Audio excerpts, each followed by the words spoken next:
सांगलीत तिरंगी लढत, विशाल पाटलांची माघार नाहीच, या चिन्हावर निवडणूक लढणार. देशभरात लोकसभा निवडणुकीचं वारं वाहत आहे. अशात महाराष्ट्रातील ज्या मतदारसंघाकडे लोकांचं लक्ष आहे त्यातलीच एक म्हणजे सांगली लोकसभा मतदारसंघातील तिरंगी लढत पाहायला मिळू शकते. विशाल पाटील यांनी अपक्ष निवडणूक अर्ज दाखल केला. निवडणुकीतून माघार घेण्यासाठी निवडणूक अर्ज माघारी घेण्याचा आजचा शेवटचा दिवस होता. मात्र विशाल पाटील यांनी माघार घेतलेली नाही. निवडणूक लढण्यावर ते ठाम आहेत. काही वेळा आधी अपक्ष उमेदवारांना निवडणूक चिन्हाचं वाटप करण्यात आलं. यात विशाल पाटलांनाही निवडणूक चिन्ह देण्यात आलं. अपक्ष उमेदवार विशाल पाटील हे लिपापा या चिन्हावर निवडणूक लढणार आहेत.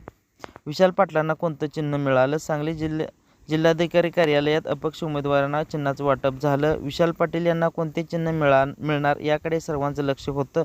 विशाल पाटील यांनी अपक्ष अर्ज भरताना शिट्टी, टेबल आणि गॅस सिलेंडर ही चिन्हे मागितली होती.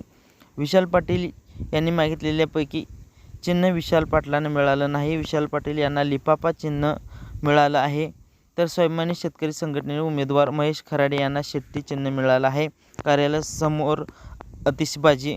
विशाल पाटलांच्या निवडणूक चिन्हाची घोषणा होताच वसंतदादा भवन आणि विशाल पाटील यांच्या जनसंपर्क कार्यालयासमोर फटाक्याची आतिषबाजी करण्यात आली. विशाल पाटील यांनी अपक्ष उमेदवारी कायम ठेवल्यानंतर आतिषबाजी करत विशाल पाटील यांच्या समर्थकांनी जल्लोष केला. आज अर्ज मागे घेण्याचा शेवटचा दिवस होता. आज दुपारी 3 वाजेपर्यंत निवडणूक अर्ज मागे घेता येणार होता. त्यामुळे कार्यकर्त्यांनी विशाल पाटील यांच्या कार्यालयासमोर गर्दी केली होती.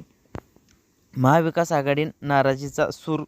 महाविकास आघाडीचा उमेदवार निवडणूक लढवित असताना काँग्रेस नेते विशाल पाटील यांनी उमेदवारी परत न घेतल्यामुळे आघाडीत नाराजी असल्याचं समोर आलं आहे.